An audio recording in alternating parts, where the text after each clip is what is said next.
What is going on, guys? So today we're going to be bringing you the Druid Overworld farming build. This is going to be one of a few videos that I'm going to be bringing up over the next few days, and hopefully, you're going to enjoy all the ones that we do bring. Now, this one is actually the same as VK's build. I was testing out loads of different builds when it comes to what you could use for Overworld farming, and then he sprung his video out and I tested it, and I must say I agree with his statement. It is the best farming build for Druid. Now, we will be including the link to his video down below, but I thought I would do a rundown as well, just for the people that don't follow him but do follow me. So without further ado, let's get into it and show you exactly what you're going to need. Now, with skills, you're going to be taking here Raving Swarm, Surging Stone, Fawn Armor, and Fire Tornado.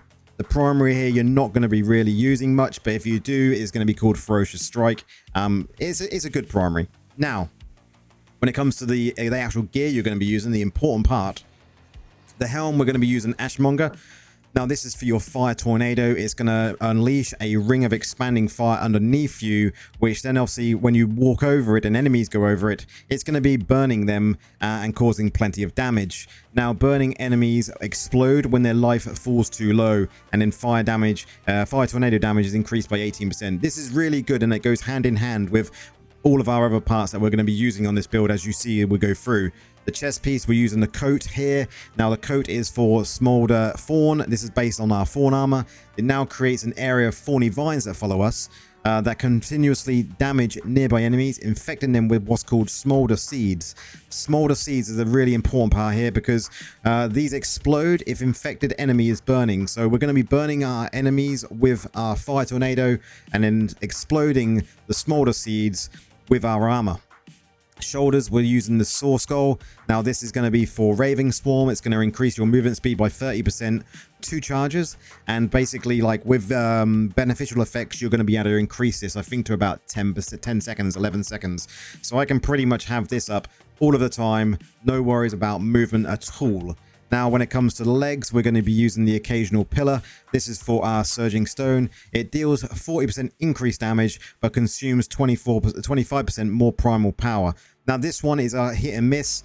If you have a primal power kind of issue and you kind of feel yourself running out all of the time, remove these legs and treat this as a dead slot. Now, if you find yourself fine with primal power, then keep this one on, because obviously the increase in damage by 40% is a big deal. First main hand here, we're using 100 Wings Shade. Now, this is going to be for a Raving Swarm as well. So now dashing forward as a flock of ravens, during which you are untargetable and damages enemies along your path. A portion of the cooldown is returned if you hit no enemies. Raven Swarm cooldown is also reduced. So basically, you'll see this as you use it. If I use it here with no enemies, watch the cooldown on the right hand side of my screen. So you use it, it then jumps, so you get a portion of that back, 30% of it back, and you can really use this to your advantage. Now, when it comes to our first offhand, we're using Goring Brace. Now, basically, this is just for your Ferocious Strike. If you do come up against one of them harder enemies, maybe an orange mob that doesn't get one shot, you can just sit there, hit this a couple of times, and your enemy will be dead. Then the other main hand, we're using Burn Socket. This is for Fire Tornado. It generates an additional 1 primal power per enemy hit, up to 10. So if you've got a group of enemies, it's basically going to be just generating more primal power for you. Really, really good. And then this one here, the Cedarkin, is no longer used. It's a dead slot. So potentially you could have 2 or 3 dead slots in this build. Now, set items. Many different set items work with this build, but obviously 2-piece Vifus is going to be really good for our Raving Swarm cooldown. You want that to be up as much as you can, because, and obviously our Smolder for our Fawn armor as well, but Raven Swarm, so you can get them dashes, generate that extra primal energy. Then we're using 2-piece Grace, channeled continual damage increased by 15%, worth using. I'm then using a 4-piece Banquet, so you can get extra crit hit chance by up to 25%. Now, you could potentially swap this to 4-piece Ags. It works just as well. And yeah, test it out. See what you think works best for you. When it comes to gems then, guys, gems we're going to be wanting to damage stack again, just like most builds nowadays when it comes to PvE. So in here, you can see I'm using things like Spectre Glass. I'm using Mother's Lament. I'm using Colossus Engine. I'm using here Morn Skull. I'm using as well Roiling Consequences for that increased crit hit chance. Blood-Soaked Jade for movement speed, because obviously we need movement speed. You want to be moving as fast as you can. And then I am using a Bottled Hope. The top one is the Blood Flow. Not everyone's going to have this, but it does increase my critical hit damage. So as you can see across my gems, there is a lot of damage stacking going on, which is just going to inflate my damage even more with any build that I use in PvE. Now, you can swap for other gems in here. You could go in and use Fervent Fang if you have it. You could obviously use other, you know, you could even put Everlasting Torment in. You can use pretty much whatever you need. Misery Elixir for the additional harmful effect duration. Your choice, but try and stack damage as much as you can. People ask this quite a lot of the time on streams and in other videos. How do you do so much damage? And the trick is damage stacking with gems. Gems stack and they act really well, so you can just inflate your damage by loads. Watch my gem guide video. I know it's for Necromancer, but it still applies. Damage stacking still works in the same way. Now, when it comes to the Paragon, you've got a couple of different choices here. You can go for Harbinger. So you're going to be getting a critical hit chance bonus using the Fatal Urge here. It increases by 10% to 20% of your movement speed.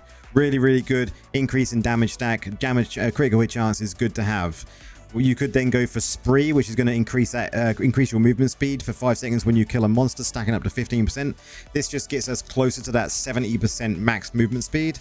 Again here, dash skill cooldown recover faster, 10% faster, so Swarm is going to recover faster.